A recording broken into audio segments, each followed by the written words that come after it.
کے حوالے سے وہ کیوں آئینی ترمیم نہیں کرتی اور اس کو رد کیوں نہیں کرتی اور کیوں نہیں وہ اقدامات اٹھاتی کہ جس سے یہ ثابت ہوتا کہ تاریخ نے ایک غلط فیصلہ عدالت نے کیا تھا. دیکھیں اور سمجھوتا کیوں کیا جاتا ہے 1988 ایک میں؟ بات یہ کہ کبھی بھی پاکستان پیپلز پارٹی کی قیادت نے خاص طور پہ محترمہ بینظیر بھٹو صاحبہ کی قیادت میں کبھی بھی اس چیز پہ سمجھوتا نہیں کیا. ہاں یہ البتہ اور بات ہے کہ کیا ان کے پاس وہ 2/3 میجورٹی جس کی آپ بات کر رہے ہیں آئینی ترمیم کی وہ تھی یا نہیں تھی.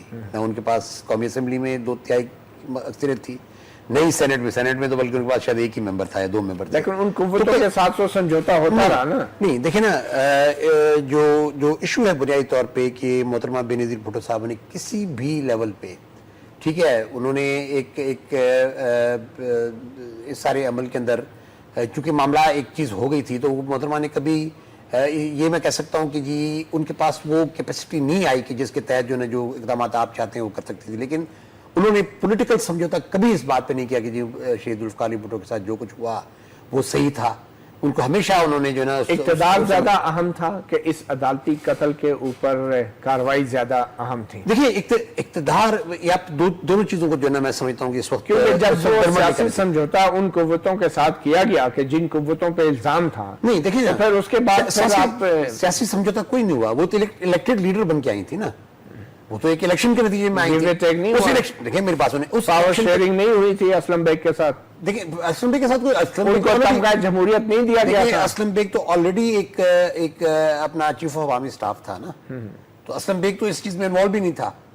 ٹھیک ہے, اسلم بیگ تو آلریڈی ایک چیف آف عوامی اسٹاف تھا. اس کے ساتھ ایک چیف آف عوامی اسٹاف کی حیثیت میں اس کے ساتھ جو بھی نیگوشیشن تھی وہ اپنی جگہ تھی. لیکن محترمہ بینظیر بھٹو تو الیکشن جیت کے آئی تھی نا, وہ تو کوئی کسی نے ان کو آسانی سے تو پلیٹ میں تو ڈال نہیں دیا. 1977 کے مارشل لا لگانے والے فوجی افسران کے خلاف محترمہ بینظیر بھٹو نے کارروائی کیوں نہیں کی؟ دیکھیں میری بات سنیں, پہلی بات تو یہ کہ محترمہ بینظیر بھٹو, پھر میں جس طرح آپ کو کہوں کہ وہ اقتدار ایک ٹرنکیٹڈ اقتدار تھا. یہ بحث ہو سکتی ہے, مطلب یہ اس وقت بھی ہماری بحث تھی 88 میں کہ کیا جی ہمیں اقتدار لینا چاہیے یا نہیں لینا چاہیے. جنرلی جو نا جو پارٹی کے اندر جو ایک فضا اس وقت ہوئی اور جو بحث مباحث ہمارے چل رہے تھے اس کے اندر سب کا یہ خیال تھا کہ جی ہم کیونکہ بڑے لمبے عرصے تک ہم اقتدار سے باہر رہے ہیں تو یہ اقتدار ہمیں اس وجہ سے لینا چاہیے تاکہ ہم اپنے جو ہمارے پولیٹیکل ورکرز ہیں, جو ہمارے لوگوں کو جتنا سال تھوڑا سا ان کو رسپائٹ کا سمجھوتا ہوا نہیں, سمجھوتا نہیں تھا یہ. دیکھیں نا وہ الیکشن جیت کے آئی ہے نا, سمجھوتا وہ ہوتا ہے کہ جی وہ الیکشن نہ جیت کے آتی اور آپ کہتے ہیں کہ بیک ڈور کے تھرو آگے آپ کہتے ہیں کہ جی میں نے اقتدار لے رہا ہے. ہاں اس وقت ضرور بات ہوئی تھی کہ جی جو اس وقت کی کنٹروورسی ہے وہ یہ کہ جی کیا ہمیں صدر اسحاق کی صدارت پہ جو نا اس کو ماننا چاہیے تھا یا نہیں ماننا چاہیے تھا. یہ ایک کنٹروورسی ڈیفینیٹلی رہتی ہے.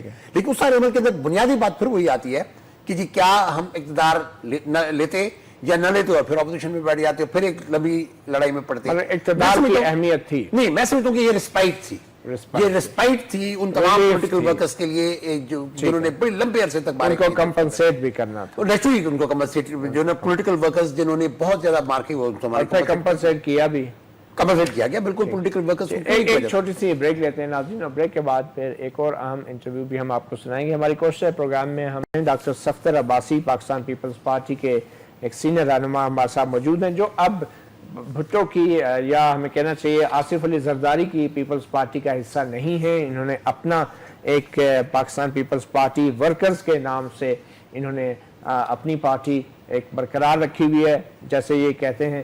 تو ڈاکٹر صفدر صاحب, آپ کی پارٹی آج کیا وجہ ہے کہ بھٹو پھانسی پہ چڑھ گئے, قربانی دی, مرتضیٰ بھٹو جو ہیں اسی اسٹرگل میں جو ہے وہ جاں بحق ہوئے, پھر بینظیر بھٹو بھی اسی طرح جاں بحق ہوئی, اور آج پیپلز پارٹی کا جو حال ہے تو اتنی بڑی قربانیوں کے باوجود بھی آج پیپلز پارٹی میں یہ دھڑے بندی کیوں ہے؟ آج آپ گڑی خدا بخش کیوں نہیں موجود؟ یہ انفارچونیٹ ہے مطیع اللہ. میں تو 4 اپریل کو جب سے بھٹو صاحب کی پھانسی ہوئی میں نے ہر اپنا حاضری دی ہے ان کی. اس ہم نے یہ سوچا کہ یہ جو 4 اپریل کی جو کچھ پروسیڈنگز ہوتی ہیں اس کو ہم ایک رات پہلے, جو نارملی ہمارا یہی طریقہ کار تھا کہ ہم 3 اپریل کی رات کو, کیونکہ 3 اور 4 کی درمیانی شب کو بھٹو صاحب کی یہ پھانسی ہوئی تھی, تو ہم محترمہ بینظیر بھٹو صاحبہ کی زندگی میں ہمارا یہی طریقہ کار تھا کہ ہم 2:12 یا 14 منٹ کا ٹائم ہے جب یہ پھانسی ہوئی تھی, اس وقت ہم اپنی پروسیڈنگز جو بھی تھی برسی کی وہ ہم ختم کر دیتے تھے. تو اس دفعہ ہم نے بھی یہ سوچا کہ ہم کیوں نہ جو حاضری ہماری ہے وہ ہم 3 تاریخ کو ہی لگائیں. ٹھیک ہے, آپ کی حاضری کل میں ادھر ہی تھا, آج صبح ہی میں آیا ہوں. اس کی وجہ فرینکلی یہ تھی کیونکہ سپریم کورٹ میں جو پی پی پی کا جو رجسٹریشن کیس ہے, وہ ناہید خان صاحب کی پٹیشن کل پرسوں لگی ہوئی ہے 6 تاریخ کو. وہ بھی ایک الگ داستان ہے جس پہ کسی وقت بات ضرور کرنی چاہیے. تو اس کی وجہ سے ہم آج پہلے آگے بنا. جو نارمل طریقہ کار تھا ہمارا رات 3 اور 4 کی درمیانی شب کو میرا سوال یہ نہیں ہے, میرا سوال یہ ہے کہ آپ نے اپنا دھڑا کیوں بنا لیا, آصف علی زرداری صاحب کے ساتھ کیوں نہیں کھڑے آپ؟ دیکھیں جی, بنیادی بات یہ تھی کہ محترمہ کی شہادت کے بعد جو ہے نا ایک ہمارا سیاسی اختلاف رہا, اور اس کی بنیاد یہ تھی کہ ہم یہ محسوس کرتے تھے کہ جی پارٹی کے اندر محترمہ کی شہادت کے نتیجے میں ایک لیڈرشپ کا خلا ہے, ایک قیادت کا خلا پیدا ہوا ہے. اور وہ قیادت کا خلا جو ہے نا اس طرح نہیں بھرا جا سکتا کہ یہ کہا جائے کہ جی بھٹو صاحب گئے تو محترمہ آ گئی ہیں, پھر محترمہ چلے گئی تو زرداری صاحب آ گئے. ان کی وصیت تھی, بے نظیر بھٹو کی وصیت کو آپ احترام نہیں کرتے؟ دیکھیں جی, میں وصیتوں کے بارے میں میرا اپنی ایک رائے ہے. وصیت جو ہوتی ہے, جس کو آپ وصیت نام دیتے ہیں, وہ ایک باقاعدہ لیگل ڈاکیومنٹ ہوتا ہے, اور یہ ایک لیگل ڈاکیومنٹ تو تھا نہیں. یہ ایک پیپر ہے, پیس آف پیپر ہے, اس کے اوپر جو ہے نا ایک رائٹنگ لکھی ہوئی ہے. اب اس پہ بہت سی کنٹروورسیز ہیں. محترمہ کی رائٹنگ نہیں ہے آپ کے؟ دیکھیں میں فرینکلی اس پہ نہیں کہہ سکتا, کیونکہ یہ تو کوئی ہینڈ رائٹنگ ایکسپرٹ ہی بتا سکتا ہے کہ بھائی حقیقت کیا ہے اس کے اندر. میں ذاتی طور پہ ناہید بھی نہیں پہچان سکتی محترمہ کی رائٹنگ. نہیں تو کا تو ہمیشہ کنسنٹ, اس کا تو یعنی کنسلٹڈ اوپینین ہمیشہ یہ رہا کہ جی مجھے تو نہ کسی نے دکھائی, نہ میں نے کبھی اوریجنل دیکھی, نہ مجھے کسی نے دکھائی, نہ مجھے کسی سے بات کی, نہیں مجھے محترمہ نے کبھی بتایا مجھے کہ جی یہ میں وصیت چھوڑ کے جا رہا ہوں. اچھا دیکھیں, بے نظیر بھٹو جو ہے وہ 2 دفعہ اقتدار میں آئی بھٹو کی پھانسی کے بعد. تو آج ہم دیکھتے ہیں کہ جنرل ضیاء الحق, جنہوں نے 9 سال 11 سال بلکہ اس ملک پہ بندوق کی نالی کے زور پہ حکومت کی, ان کی تو آج شاہ فیصل ماسک میں یہاں پہ قبر ہے سامنے اسلام آباد میں ہی.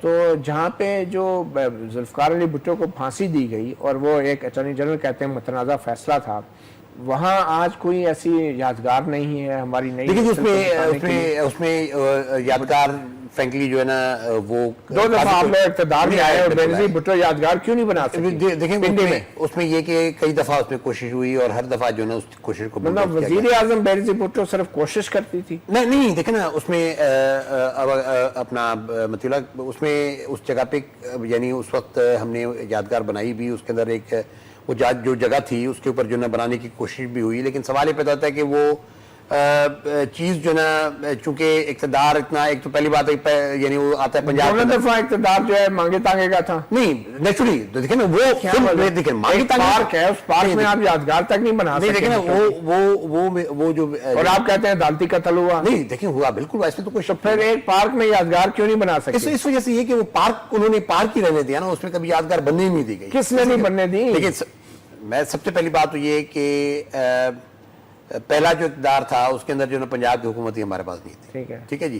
دوسرے اقتدار میں بھی ایک یقیناً ایک ٹرنکیٹڈ اقتدار تھا, اور اس کے اندر جو ہے نا کسی حوالے سے جو ہے نا یعنی فوجیوں نے نہیں بننے دی. سیدھی بات کریں نا. نہیں دیکھیں کنٹونمنٹ کا ایریا ہے, کوئی کنٹونمنٹ کا بات کریں, کیا مسئلہ ہے؟ دیکھیں بات یہ ہے کہ ان تمام تر کوششوں کے باوجود وہاں پہ واقعی جو ہے نا وہ چیز نہیں بن سکی. لیکن آج بھی اگر آپ دیکھیں پہلے دن سے لے کر آج تک پاکستان پیپلز پارٹی کا ہر ورکر جو پنڈی کا ہے وہ ضرور وہاں جاتا ہے. آج اگر آپ کیا جاتا ہے ادھر گھاس پودے اگے ہوئے, کون سی آپ نے یادگار بنائی؟ نہیں دیکھیں نا, یادگار نہ بھی ہو لیکن ایک وہاں جاتے ضرور ہیں, اور جا کے جو ہے نا اس کو آنر بھی دیتے ہیں. 2 دفعہ پاکستان پیپلز پارٹی کو اقتدار ملا, ایک یادگار تک تو آپ سے بنی نہیں, اور آپ کہتے ہیں کہ پاکستان پیپلز پارٹی کی حکومت رہی ہے.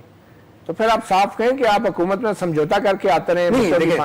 دیکھیں میری بات سنیں, سمجھوتا میں جو بھی ہماری 2 اقتدار, میں ان 2 اقتدار کی بات نہیں کر رہا. وہ جو دونوں اقتدار تھے وہ الیکٹڈ باقاعدہ الیکشن, اور ویسے الیکشن جس کے اندر آپ کو کسی بھی طرح سے جو ہے کوئی ہمیں ایون جو ہے نا پلنگ فیلڈ نہیں ملا. اس وقت پہلے آئیڈیا بنائی کسی نے دینا تھا آپ کو. نہیں, ہم نے تو کوشش کی, ہم نے تو لیا نا, اس کے باوجود بھی ہم نے لیا, لیکن ان کی نہ ہونے کے باوجود, پلینگ فیلڈ نہ ہونے کے باوجود ہم یہ الیکشن جیت کے آئے. چلیں ہم آپ کو تاریخ کے اوراق سے کچھ مزید ہم پردہ ہٹانے کی کوشش کرتے ہیں.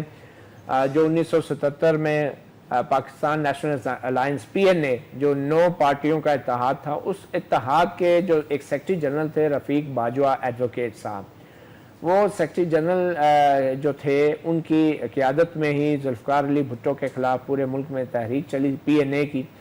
رفیق باجوہ صاحب کے گھر میں پی این اے کا قیام ہوا, اور رفیق باجوہ صاحب کے فرزند شوکت رفیق باجوہ بھی ایک وکیل ہیں. آپ ایک بہت ہی سینئر وکیل ہیں جو اسلام آباد سپریم کورٹ کے میوزیم میں آج تشریف لائے ہوئے تھے. ہم نے ان سے بھی کچھ تاریخ کے حوالے سے بات کی, پی این اے کے حوالے سے بات کی. آئیے دیکھتے ہیں ایڈوکیٹ شوکت رفیق باجوہ پی این اے کی تاریخ اور بھٹو کے حوالے سے کیا بتاتے ہیں.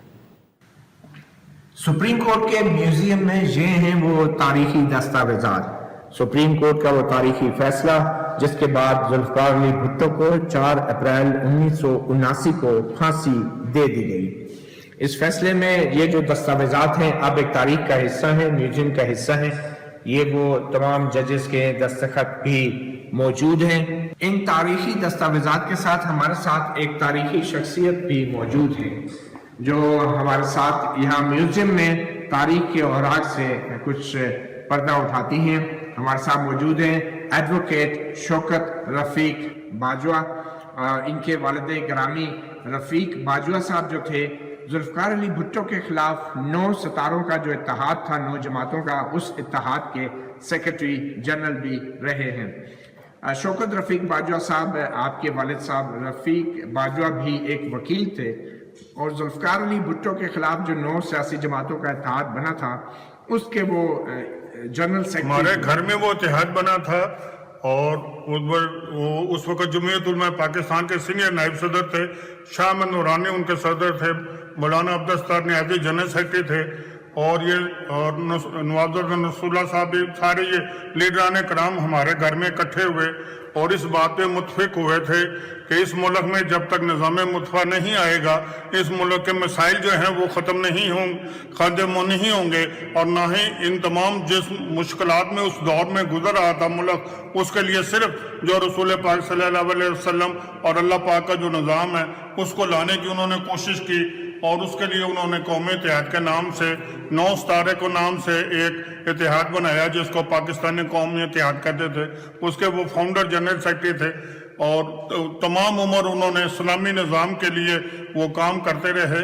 آپ نے سوال کیا کہ شوکت صاحب آج 4 اپریل ہے, آج کے دن ذوالفقار علی بھٹو کو سپریم کورٹ کے فیصلے کے بعد پھانسی دی گئی تھی. دے دی تھی. بطور وکیل آپ کیا سمجھتے ہیں کہ سپریم کورٹ نے وہ جائز پھانسی سنائی تھی, پھانسی کی سزا, یا وہ ایک عدالتی قتل تھا جیسا کہ اسے تاریخ دان یاد کرتے ہیں؟ میں بطور وکیل کے اور میری تمام عمر 43 سال مجھے ہو گئے وکالت کرتے ہوئے, باوجود کہ میں نظریاتی طور پہ ان بھٹو سے اختلاف کرتا ہوں, اس کے نظریے سے اختلاف کرتا ہوں, لیکن جس طرح سے اس کا ٹرائل ان کا کیا گیا اور پہلے تو ان کو ایک رائٹ آف اپیل ختم ہو گیا کہ سیشن کورٹ میں ٹرائل ہونا تھا, اس کی اپیل ہائی کورٹ میں آنی تھی, اس کے بعد پھر سپریم کورٹ میں اپیل جانی تھی.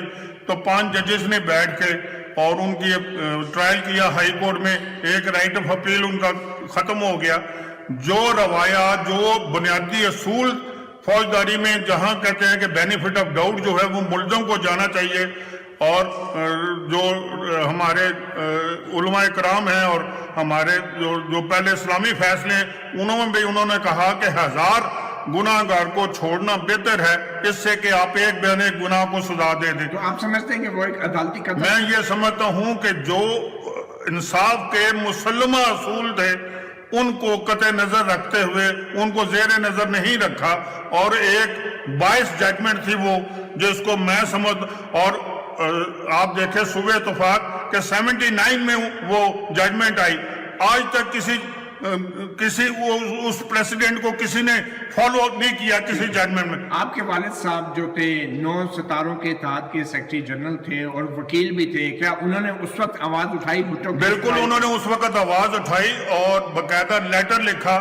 ضیاء الحق کو کہ بھٹو کو نہ ختم کرو, بھٹو کی سوچ کو ختم کرو. کسی کے مر جانے سے, کسی کو قتل کر دینے سے, کسی کو پھانسی لگانے سے اس کی سوچ ختم نہیں ہوتے, وہ سوچ مزید ابھرے گی, کیونکہ بنیادی اصول ہے کہ جتنا کسی چیز کو دباؤ گے اتنا ہی وہ ابھر کے پھر سامنے آئے گی. لیکن بھٹو کی سوچ کو تو آج لوگ اس کی بڑی تعریف کرتے ہیں, جمہوری سوچ تھی, اسلامی دنیا کا وہ لیڈر بننا چاہ رہے تھے, امریکہ کے خلاف کھڑے تھے, تو بھٹو کی سوچ کو کیوں ختم کرنا چاہ رہے تھے آپ کے والد؟ اور ان کی سوچ جو اسلام کے مسلمہ اصولوں کے خلاف تھی, یعنی کہ سوشلزم, اسلام کا اس کا کوئی تعلق نہیں لیکن ہے. انہوں نے جمعے کی چھٹی دی, انہوں نے اقلیتوں کے حوالے سے آئین میں ترمیم کی, تو پھر اس کے باوجود بھی آپ لوگ وہ جو کچھ بھی کیا انہوں نے اپنی سوچ کے مطابق اچھا ہی کیا ہوگا, لیکن وہ اسلام کے مطابق بہرحال وہ اسلام کے برعکس تھی ان کی سوچ. ایک تاثر اور یہ یہ ہے. جو سوشلزم کا پرچار انہوں نے کیا وہ نہیں جو تھا وہ مناسب نہیں تھا. اچھا, ایک تاثر یہ ہے کہ جو 9 پارٹیوں کا اتحاد بنا تھا وہ ایک امریکہ کی سازش تھی کہ بھٹو نے جو پاکستان کو ایٹمی طاقت بنایا اس کا بدلہ لینے کے لیے. یہ ایک سوچ ہے یہ بھی کہ ان کے یہ فیصلے میں یا ان کو پھانسی لگنے میں بیرونی طاقتوں کا بھی کافی زیادہ تو آپ مانتے ہیں کہ آپ کے جو لیبیا والے, یہ ترکی والے, ایران والے, یہ ساروں کو, یہ سعودیہ والے, ان کو اکٹھا کر کے ایک. تو آپ کے والد صاحب نے کبھی تسلیم کیا کہ بھٹو کو ہٹا کے انہوں نے بہت بڑی غلطی کی, یا کیا آپ کو غیر ملکی امداد یا سپورٹ حاصل تھی بھٹو کے خلاف؟ انہوں نے بہرحال اس بات کو برملا لکھا بھی, کہا بھی, لیٹر بھی لکھے کہ اس طرح سے کسی کو قتل کر پھانسی لگانے سے بہتر ہے کہ ایسے انتظامات کیے جائیں کہ جو اس کی جو سوچ ہے وہ بدلنے چاہیے, اور وہ کسی کو قتل کرنے سے مسائل کا حل نہیں ہوتا. کیا یہ حقیقت ہے کہ جو 9 پارٹیوں کا اتحاد بنا تھا وہ اس اتحاد کو کوئی غیر ملکی مدد بھی شامل تھی, اور اس میں کچھ ایسے لوگ شامل ہو گئے تھے جو کہ بین الاقوامی ایجنڈا چلا رہے تھے؟ کہہ سکتے ہیں آپ, ایسے ممکنات میں سے ہے ایسا. آپ کے والد صاحب نے کبھی اس کا ذکر کیا کہ ان کا جو اتحاد ہے وہ استعمال ہو گیا بھٹو کے خلاف؟ نہیں, ان کا جو بنیادی سوچ تھی, آپ اس وقت اخبارات دیکھ لیں, ان کا انٹرویو دیکھ لیں, ہماری جو بیسک سوچ تھی وہ نظام مصطفیٰ کی تھی. تو جب وہ ایک سازش کے تحت ان کو نکالا گیا, اس کے بعد پھر انہوں نے کہا جی کہ آپ نظام مصطفیٰ کا نعرہ کیوں نہیں لگاتے؟ وہ کہتے ہیں جی نہیں, یہ تو رفیق باجوہ کا نعرہ تھا, ہم جب آئیں گے پھر اسلام لائیں گے. یہ کب نکالا گیا, انہیں کیوں نکالا گیا اتحاد سے؟ اس وقت ایک سازش کے تحت انہوں نے کہا کہ جی آپ نے جو تھے بھٹو سے ملاقات کی تھی, وہ کیونکہ بھٹو صاحب نے گورنر ہاؤس میں اعلان کیا تھا کہ میں اسلامی نظام لاتا ہوں, مجھے بتاؤ میں کون سا اسلامی نظام لاؤں, مودودی صاحب والا لاؤں, نورانی صاحب والا لاؤں, یا میں وہ جو دوسرے ہیں اپنا مولانا فضل الرحمان والا لاؤں, کون سا اسلامی نظام لاؤں؟ مجھے ایک آپ متفق ہو کے بتا دیں, میں اس پہ عمل کروں گا. اب پتہ نہیں اس نعرے کے پیچھے وہ سیاسی نعرہ تھا یا کیا تھا, یہ ان کو وہ جانے یا اللہ ان کا جانے, لیکن بہرحال انہوں نے گورنر ہاؤس میں پریس کانفرنس کر کے یہ بات کہی تھی کہ مجھے بتائیں کہ کیا مجھے متفقہ اسلامی نظام دے دیں, میں اس کو نافذ کر دیتا ہوں. تو آپ کے والد صاحب یہ سمجھتے تھے رفیق باجوہ صاحب کہ وہ استعمال ہو گئے ہیں سیاسی طور پہ؟ کس بات میں؟ کہ وہ سیاسی طور پہ استعمال ہو گئے دوسری قوتوں کے ہاتھوں بھٹو کے خلاف؟ نہیں, ایسی کوئی بات نہیں. کبھی انہوں نے ایسے اظہار نہیں کیا اس بات کا؟ نہیں, ان کو بھٹو کی پھانسی پہ افسوس تھا؟ افسوس تھا, بالکل افسوس تھا. انہوں نے لکھ کے بھی افسوس کیا, ویسے بھی ضیاء الحق کو بھی خط لکھا کہ اس طرح سے جو نظام ہے اس طرح سے آپ نہ کرو, یہ کسی کو ختم کر دینا, کیونکہ بنیادی بات ہے کہ جان اللہ نے دی ہے اور اللہ نے لینی ہے. تو آج جو آپ سپریم کورٹ کے اس میوزیم میں آئے ہیں جی, تو آپ کو اس میوزیم میں مختلف جگہیں آپ نے دیکھی. ہاں جی. تو آپ کو اپنی سپریم کورٹ کی تاریخ پہ فخر ہے یا شرمندگی ہے؟ میں بطور وکیل کے, کیونکہ یہ میرا کام ہے, میری روزی ہے, میں یہاں دیکھ کے چیزیں, پرانی یادیں میری تازہ ہوئیں. مولوی مشتاق صاحب کے سامنے بھی میں پیش ہوتا رہا, ڈاکٹر نسیم حسن شاہ صاحب کے پاس بھی پیش ہوتا رہا. یہ سب ہم ججز کے میں دیکھی. اب کے جو حالات ہیں وہ اس سے پہلے بہت بہتر تھے جو حالات تھے. جو سپریم کورٹ کی تاریخ رہی, فوجی حکمرانوں کو سپورٹ کیا سپریم کورٹ نے, بھٹو کو پھانسی لگائی, آپ سمجھتے ہیں وہ قابل فخر؟ میں سمجھتا ہوں یا شرمندگی؟ میری ناقص عقل میں وہ درست فیصلہ نہیں. آپ کو سپریم کورٹ کی تاریخ پہ شرمندگی ہے یا فخر ہے؟ میں دیکھو جی اس فیصلے کو ایک اس پراسپیکٹو میں جس میں انہوں نے فیصلہ دیا ہے, بلکہ اس کے بعد انٹرویو آئے, ڈاکٹر نسیم حسن شاہ صاحب کا انٹرویو آیا, چیف جسٹس ہمارے رہے ہیں, دوسرے ججز کے بھی انٹرویو آئے کہ وہ اس ایگری نہیں کرتے. اور بنیادی بات آپ دیکھیں کہ 79 سے لے کے آج تک وہ ججمنٹ فالو نہیں ہوئی. جب بھی ہم کسی کیس میں اگر حوالہ دیتے ہیں تو وہ کہتے ہیں جی نہ آپ کا سب ملزم ذوالفقار علی بھٹو ہے, نہ فیصلہ دینے والا مولوی مشتاق ہے. ٹھیک ہے. آج تک جس بات کو آپ کلاسک کہتے ہیں, جس بات کو ججمنٹ کہتے ہیں, وہ ججمنٹ اگر 79 سے لے کے آج تک فالو نہیں ہوئی تو اس کی جو ماہیت ہے یا جو اس کی حیثیت ہے وہ آپ بٹوین دی لائن پڑھ سکتے ہیں. یہ تھے شوکت رفیق باجوہ. پاکستان نیشنل الائنس جو بھٹو کے خلاف 1977 میں بنی تھی, ان کے سیکرٹری جنرل رفیق باجوہ کے فرزند دونوں ہی سینئر وکیل تھے اور تاریخ کے حوالے سے کچھ انکشافات بھی کر رہے تھے. ایک چھوٹی سی بریک لیتے ہیں اور پھر بریک کے بعد ہمارے ساتھ موجود ہیں ڈاکٹر صفدر عباسی, اور ٹیلی فون لائن پہ ہماری کوشش ہے وقار علی بھٹو, ایک تاریخ ساز شخصیت. ان کے جو سپریم کورٹ کے فیصلے کے بعد 1979 میں پھانسی ہوئی, اس پہ عمل درآمد ہوا, وہ آج تک ہماری تاریخ کے لیے اور ہمارے طالب علموں کے لیے ایک معمہ ہے. اور اس پھانسی کے بعد سے ہمارا معاشرہ جو ہے سیاسی طور پہ تقسیم ہے. ایک طرف وہ قوتیں ہیں جو بھٹو کو ایک سیاستدان کے طور پہ, ایک جمہوری نشان کے طور پہ دیکھتی ہیں, اور دوسری طرف وہ قوتیں ہیں جو شاید جنرل ضیاء الحق اور جنرل مشرف جیسے فوجی آمروں کو اپنا پیر مانتی ہیں.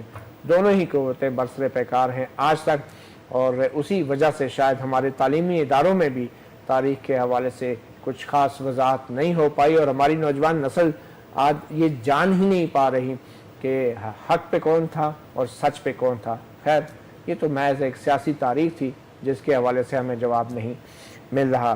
ہمارے ساتھ موجود ہیں ڈاکٹر صفدر عباسی, اور ہماری کوشش ہے کہ پاکستان پیپلز پارٹی کے قمرزمان قاہرہ صاحب ہمیں ٹیلی فون پہ جوائن کر سکیں. ہمارا ان سے رابطہ نہیں ہو پا رہا ہے اس وقت, وہ گڑی خدا بخش میں موجود ہیں. جو ہی رابطہ ہوگا تو ہم ٹیلی فون لائن پہ ان سے بھی چند سوال ضرور کریں گے.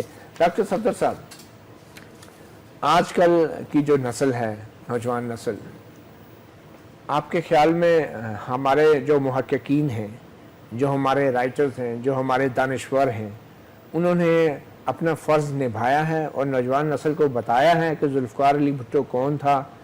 اور آپ جو آج بھٹو کی پارٹی کو, بھٹو کے مشن کو آگے لے کے چلنے کی کوشش کر رہے ہیں, تو کتنا آسان یا مشکل لگتا ہے آپ کو نوجوانوں کو یہ سمجھنا بھٹو کا مشن کیا تھا؟ دیکھیے, میں سمجھتا ہوں کہ گو اس بات کو 38 سال گزر گئے ہیں, اور بھٹو صاحب کی جو سیاست ہے وہ 60 اور 70 کی دہائی کی زیادہ ان کی جو ہے نا ایک بھرپور سیاست ہے. اس کے باوجود بھی اتنے سال گزرنے کے باوجود میں سمجھتا ہوں کہ بھٹو صاحب کا نام جو ہے نا ابھی تک لوگوں کے ذہنوں سے مٹا نہیں. آپ کے ذہنوں سے معاف کیجیے گا, نوجوان نسل کو بھٹو کے بارے میں شاید جانتے بھی نہیں ہیں. آپ لوگوں نے کیا کیا ہے نوجوان نسل کو بتانے کے لیے؟ میں عرض کروں کہ یہ ایک جو نا سوچ ضرور ہے کہ جی لوگوں کو نہیں پتا. میں نہیں سمجھتا کہ بھٹو صاحب کا جو نام ہے, ان کا جو اپنا کردار ہے, اس کے حوالے سے ایک بہت ہی ملک کے اندر ایک بڑی ہی پازیٹیو فیلنگ آتی ہے ہمیشہ جب بھی آپ ذوالفقار علی بھٹو کا ذکر کرتے ہیں. میں یقیناً سے یہ سمجھتا ہوں کہ جو بالکل جو نئے بچے یا نوجوان نسل ہیں وہ اس حد تک جو ہے شاید جو مانوس شاید نہ ہو, لیکن میں آج بھی ذوالفقار علی بھٹو کے نام کے حوالے سے ضرور ایک دفعہ جو ہے بندہ سوچتا ہے کہ یہ کیا کردار تھا. کیونکہ دیکھیے آپ کی یونیورسٹیوں میں کیا تحقیق ہو رہی ہے اس تاریخ کے حوالے سے؟ دیکھیے, اس حوالے سے تو میں سمجھتا ہوں یقیناً وہ تحقیق جس طرح کی ہونی چاہیے تھی وہ نہیں ہوئی, لیکن بھٹو صاحب کا جو اپنا کردار رہا ہے, اور بھٹو صاحب نے جو نقوش چھوڑے سارے پاکستان کی باڈی پالیٹکس کے اوپر, یا پاکستان کی جتنے بھی آپ انفراسٹرکچر کے آج ادارے دیکھیں, آپ دیکھیں بھٹو صاحب نے جو کیا وہ ہمارے ریکارڈ کا حصہ ہے, تاریخ کا حصہ ہے. اس کو تو آپ چھوڑے نا, بھٹو صاحب نے تو بہت کچھ کیا. آپ نے کیا کیا بھٹو صاحب کے لیے؟ آج تعلیمی اداروں میں کیوں وہ تحقیق نہیں ہو رہی؟ آپ 2 دفعہ اقتدار میں رہی آپ کی پارٹی, کیا کیا آپ نے نوجوان نسل کو بھٹو کے بارے میں بتانے کے لیے؟ جنرلی جو ہے وہ جو ہمارے تحقیقاتی ادارے ہیں وہ یقیناً اس لیول پہ نہیں ہے جس لیول تعلیمی ادارے جو جہاں بھی اور بھی تحقیقی ادارے, کیونکہ صرف تعلیمی اداروں پہ کیوں نہیں ہے اس لیول پہ؟ اس وجہ سے دیکھیں نا, ہمیں میں سمجھتا ہوں کہ ہمیں اس بات پہ ضرور غور کرنا چاہیے کہ کیا ہمارے یہاں کوئی ریسرچ اورینٹڈ جو ہے نا کوئی فلسفہ ہے ہر حوالے سے. میں کہوں گا صرف ذوالفقار علی بھٹو کے حوالے سے, بلکہ اگر آپ ویسے بھی لے لیں جو بنیادی چیزیں ہیں, مطلب پانی کے اوپر تحقیق, مثلا جو ہے نا سائنٹیفک ریسرچ, مثلا یہ کہ پولیٹیکل ریسرچ, مثلا ہسٹوریکل ریسرچ. آپ کی پارٹی ناکام ہوئی دیکھیں میری نظر تعلیمی اداروں میں اس ریسرچ کو فروغ دینے میں؟ دیکھیں میں اس حد تک کہوں گا کہ جی جتنی تحقیق ہونی چاہیے شہید ذوالفقار علی بھٹو کی ذات پہ, وہ یقیناً اتنی تحقیق نہیں ہو سکی. لیکن یہ ایک آن گوئنگ پروسیس ہے. ضروری نہیں کہ آج سے پہلے اگر چیز نہیں ہو سکی تو آگے بھی نہیں ہو سکتی. On going process. آپ اپنے جو آپ کے تعلیم کے وزیر ہیں پورے سندھ میں آج بھی محکمہ تعلیم میں سفارشوں پہ 80% بندہ اگر آپ نے بھرتی کیا ہوا ہے سفارشوں پہ, جن کی لوگوں کی تعلیم نہیں ہے, جعلی ڈگریاں ہیں, اور پھر جب وفاقی وزیر تعلیم میں معافی چاہوں گا تو پھر کیا آپ نے بچوں کے لیے کیا کیا آپ نے؟ میری بات ہر سال تقریر کر دیتے ہیں بچوں میں کی معافی بستی چاہتا پہ. ہوں کہ 2007 کے بعد اگر کوئی چیز بھی ہوئی ہے تو میں کم از کم اس کو اون نہیں کرتا, اور میں نہیں سمجھتا کہ بھئی اس پہ میں کوئی جو ہے نا اس کی اونرشپ اس سے پہلے بھی کوئی بڑا کام نہیں. میری نظر میں اداروں کے نام بھٹو رکھ دینے سے تو کام نہیں ہوتا. کیا ہوتا دیکھیں نا, میری نظر میں بھٹو صاحب کی جو چیز جو انہوں نے جو کچھ بھی اس باڈی پالیٹکس میں کیا یا جو بھی انہوں نے جو نقوش چھوڑے ہیں اس پہ, میں سمجھتا ہوں کہ اس کے اوپر بہت کچھ کہا بھی گیا ہے اور بہت کچھ لکھا بھی گیا ہے, اور پارٹی کی طرف سے بھی لکھا گیا ہے. پارٹی کی طرف سے بھی بہت سی چیزیں اگر آپ مختلف حوالوں سے آرٹیکلز دیکھیں, اخبارات میں دیکھیں, لوگ ایسے نہیں. میری نظر میں شاید امام حسین کا نام جو نا اس انداز میں نہ آتا اگر بی بی زینب ان کے پیچھے نہ کھڑی ہوتی. میری نظر میں ذوالفقار علی بھٹو کی عدالتی قتل کے بعد جو کچھ ہوا اور جو محترمہ بینظیر بھٹو صاحبہ کا کردار رہا, اس نے بھٹو صاحب کی اس جو کام تھے اس پہ مزید اس کو جو ہے نا دیکھیں کیا. ذوالفقار علی بھٹو ملک کا وزیر اعظم, عدالتی قتل ہوتا ہے جیسے کہا جاتا ہے. ان کی دختر مشرق وزیر اعظم بینظیر بھٹو اس قتل کے اوپر باوجود اس کے 2 بار حکومت میں آئی کچھ نہیں کیا. پھر مرتضیٰ بھٹو جو ان کے بھائی ہیں, ان کے وزیر اعظم ہوتے ہوئے قتل ہوتے ہیں, ان کے قاتلوں کا بھی کوئی سراغ نہیں مل سکا. پھر خود بینظیر بھٹو 2 دفعہ منتخب وزیر اعظم, مسلم دنیا کی پہلی خاتون وزیر اعظم, وہ دن دہاڑے پنڈی میں قتل ہوتی ہیں, اور آج تک ان کے قاتلوں کا بھی 10 سال گزر گئے, کچھ پتہ نہیں چلا. آخر کب تک آپ کی پارٹی جو ہے اپنے ان عظیم لیڈروں کی قربانیوں کو بیچ کر اقتدار میں آتی رہے گی, اور ان کے قاتلوں کو یا ان کے ساتھ ظلم کرنے والوں کو کیفر کردار تک کیوں نہیں آپ لوگ پہنچائیں؟ دیکھیں جی, جہاں تک سوال تھا بھٹو صاحب کا, میں سمجھتا ہوں وہ تو ایک مسلمہ حقیقت تھی نا کہ بھئی آپ کو پتا تھا کہ کس نے یہ قتل کیا. ٹھیک ہے جی, اس میں کوئی تحقیقات. مرتضیٰ بھٹو کا نہیں پتا چلا آپ کو؟ مرتضیٰ بھٹو صاحب مثلا قتل ہوتے ہیں 20 ستمبر 1996 کو. ٹھیک ہے جی, 19 ستمبر 1996 20 ستمبر جی 20 ستمبر 1996 کو, اور 6 نومبر 1996 کو اسی چیز کو بنیاد بنا کے بی بی کی حکومت کو ختم کیا جاتا ہے. یعنی یہ کہ اس قتل کو استعمال کیا گیا محترمہ کی حکومت ختم کرنے کے لیے, اور یہ کل درمیان میں 6 ہفتے ملے. ٹھیک ہے جی, اور میں یہ سمجھتا ہوں, میں بڑا اس بات پہ کیٹیگوری کروں کہ اس کے بعد اگر محترمہ بینظیر بھٹو صاحبہ وزیر اعظم بنتی تو سب سے پہلے ان کی پرائرٹی یہ ہوتی کہ وہ مرتضیٰ بھٹو کے قتل کو جو ہے نا اس کی تحقیقات کرتی. انفارچونیٹلی یہ سوال ضرور اس بات کا اظہار بالکل کئی دفعہ انفارچونیٹلی یہ ہوا کہ جی اس کے بعد ان کی اپنی شہادت ہوتی ہے, اور ان کے بعد بننے والی گورنمنٹ 5 سال گورنمنٹ میں رہے اور 10 سال انہوں نے سندھ حکومت رہی. بینظیر کے قاتل کیوں نہیں پکڑے جا رہے؟ یہی تو سوال ہے, یہی تو سوال ہے اس حکومت سے, اور ہم تو مستقل جو ہے یہ سوال ہے اس حکومت سے کرتے رہے, اپنی حکومت سے کرتے رہے کہ جی اس کا آپ کے پاس کیا جواب ہے. تو اس کے بعد میں نہیں سمجھتا کہ وہ ان کی میری نظر میں جو نا ان کی جو سوچ تھی وہ بہت فروئی تھی. وہ صرف جو نا اپنے اقدار حاصل کرنا چاہتے تھے, اور یہ دونوں بڑے قتل. یہ زرداری صاحب کی آپ بات کر رہے ہیں؟ بالکل, زرداری صاحب ان کی حکومت, زرداری صاحب ان کی حکومت, ان کے وزیر اعظم, ان کی پوری جو پیرافرنیلیا تھا, اور اب سندھ میں تو 10 سال سے حکومت ہے. آپ کے خیال میں بھٹو خاندان کے خلاف تھرو آؤٹ کوئی سازش رہی ہے؟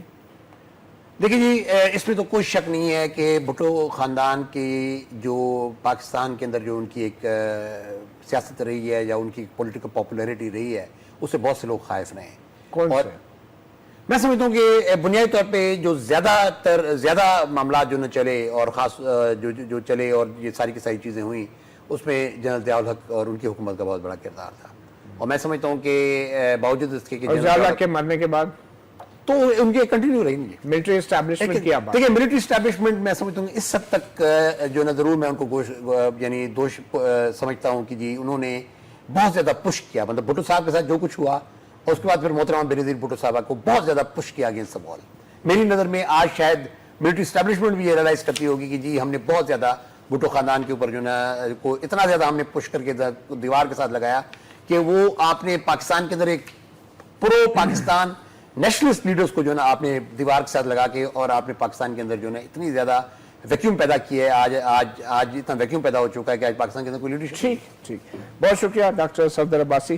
ہماری کوشش رہی ناظرین کہ ہم